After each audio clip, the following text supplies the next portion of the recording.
Setelah sempat dinyatakan positif COVID-19, Wakil Wali Kota Surakarta, Ahmad Purnomo, dinyatakan negatif COVID-19. Meski demikian, Purnomo belum kembali bertugas. 5 hari lalu, Wakil Wali Kota Surakarta, Ahmad Purnomo, dinyatakan positif COVID-19 dan kemudian isolasi mandiri. Tetapi dari hasil tes swab terbaru, pria 71 tahun ini dinyatakan negatif COVID-19.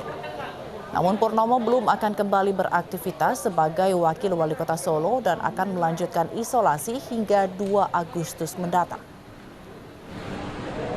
Sudah negatif, ya, dan mudah-mudahan kami berharap beliau bisa beraktivitas kembali karena beliau memangnya juga kondisi fisiknya juga bagus ya. Kita kan anak-anak ini kan berharap beliau cepat.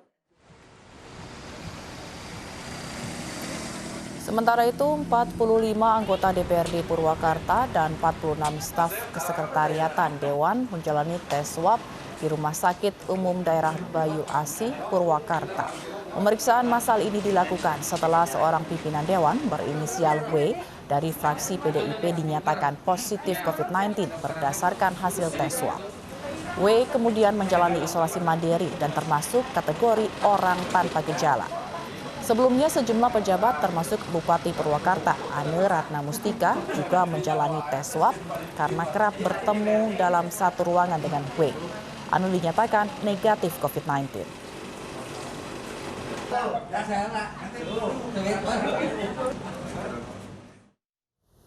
Sejumlah calon penumpang kereta api mengikuti rapid test di Stasiun Pasar Senen, Jakarta. Rapid test diperlukan sebagai syarat sebelum menggunakan kereta api jarak jauh.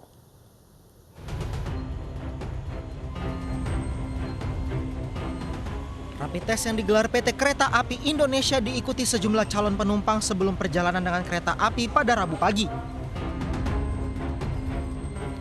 Rapid test digelar untuk memudahkan calon penumpang mendapatkan hasil tes dan sebagai persyaratan untuk perjalanan menggunakan kereta api jarak jauh. Selama 3 hari pelaksanaan, lebih dari 1.000 calon penumpang sudah mengikuti rapid test di stasiun Senen ini. Setuju banget sih, merasa terbantu banget.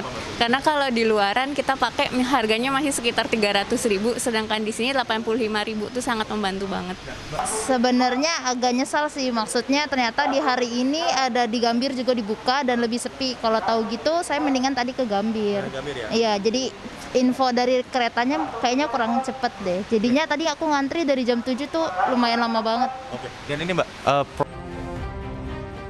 Bagi para calon penumpang dapat melakukan rapid test jika sudah mempunyai kode booking dan langsung mendapatkan surat hasil rapid test dari Sinergi BUMN. Biaya rapid test ini seharga Rp85.000 yang dilaksanakan setiap hari mulai pukul 7 pagi hingga pukul 7 malam. Dari Jakarta, Mahathir Muhammad, Agus Prasetyo, Edi, iNews melaporkan.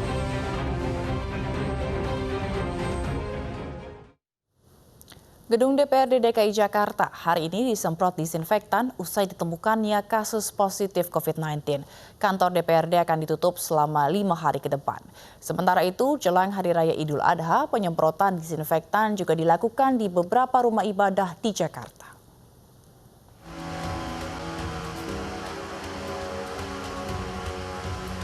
Gedung DPRD DKI Jakarta Rabu pagi disemprot disinfektan untuk memutus rantai penyebaran corona.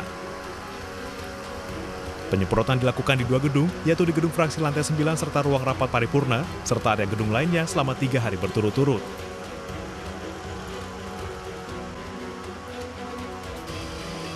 Kantor ini juga ditutup selama 5 hari ke depan mulai 29 Juli 2020.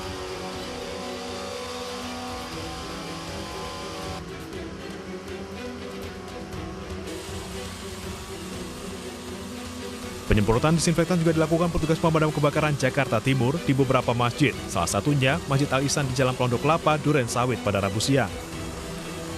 Petugas menyemprot berbagai sudut area masjid seperti tempat wudhu, tempat pelaksanaan ibadah, tangga, dan lokasi lainnya. Penyemprotan ini dilakukan atas permintaan warga agar nantinya pada saat pelaksanaan sholat Idul Adha dapat terbebas dari penyebaran COVID-19. Hari ini kita ada 8 titik, 3 masjid serta 5 musola. Oh, kita tiap hari untuk pencatatan schedule sudah terjadwal setiap hari kita melakukan penyemprotan di setiap RW. Jadi sasarannya rumah ibadah dahulu. Nah, untuk besoknya baru kita untuk sekolah-sekolahan. Meski telah disemprot disinfektan, petugas meminta pihak masjid untuk tetap menjaga protokol kesehatan seperti penggunaan masker dan jaga jarak saat pelaksanaan sholat berjamaah. Dari Jakarta, Tim Liputan iNews melaporkan. Kasus COVID-19 di Indonesia kembali bertambah. Jumlah kasus terkonfirmasi hari ini mencapai lebih dari 104.000 orang, dengan penambahan kasus tertinggi dari Jakarta.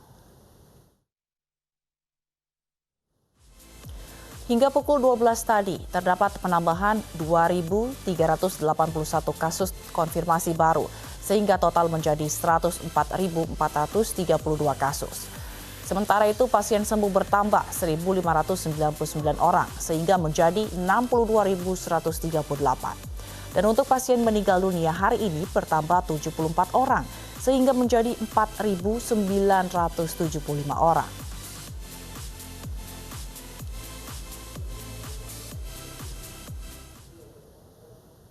Dan pemirsa, hari ini Jakarta mencetak rekor penambahan kasus konfirmasi COVID-19 yaitu sebanyak 584 kasus. Dengan demikian total kasus konfirmasi positif di Jakarta menjadi 20.470 kasus.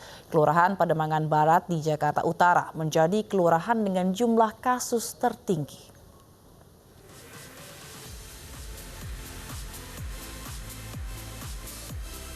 Di Kelurahan Pademangan Barat, total ada 273 kasus positif, 186 orang sembuh, dan 15 orang meninggal dunia. Kemudian disusul Kelurahan Penjaringan dengan 198 kasus positif, 172 orang sembuh, dan 6 orang meninggal dunia.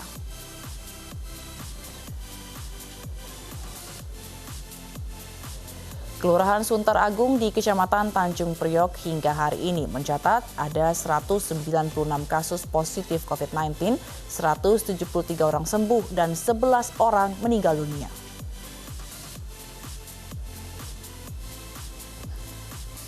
Sementara itu di Sunterjaya terdapat 170 pasien positif, 132 pasien sembuh, dan 11 pasien meninggal dunia.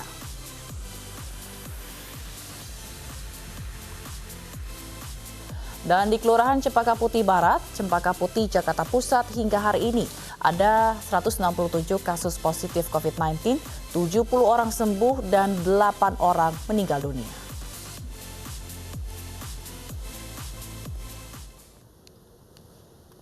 Di tengah pandemi COVID-19, PT Indonesia Transport and Infrastructure (TBK) atau IATA akan terus berbenah memperkuat protokol kesehatan.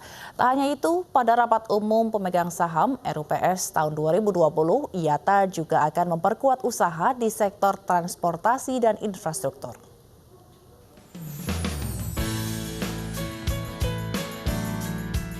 Pandemi COVID-19 tidak menghalangi PT Indonesia Transport and Infrastructure (TBK) untuk menjalani operasional bisnisnya. Emiten berkode IATA yang bergerak di bidang industri bisnis private jet ini akan memperkuat protokol kesehatan dalam menjalankan operasional perusahaan. Dalam acara rapat umum pemegang saham tahunan dan public expose di MNC Center Jakarta, IATA optimis akan melalui masa sulit di tahun 2020 ini dengan menggunakan strategi bisnis yang tepat. Salah satunya melalui kerjasama dengan lembaga milik pemerintah. Operasional kita sekarang banyak mendukung juga membantu kegiatan Badan Nasional Penanggulangan Bencana, khususnya yang terkait dengan program Karhutla dan program penanganan banjir di Luwu Utara. Kami juga terlibat aktif di sana, juga kegiatan-kegiatan bencana lainnya dengan menggunakan 2 unit helikopter dari PT IAT. Dalam RUPS kali ini, seluruh pemegang saham telah menyetujui dan menerima laporan keuangan tahun 2019. Tak hanya itu, seluruh pemegang saham juga sepakat dengan rencana perseroan untuk memperkuat permodalan di tahun 2020 yang akan diluncurkan untuk sektor transportasi dan infrastruktur. Tim Liputan iNews melaporkan. Pemirsa, mari kita dukung para pejuang kemanusiaan dengan peduli melawan penyebaran virus corona. Bantuan bisa disalurkan melalui rekening yang tertera di layar televisi Anda. Ibu sedang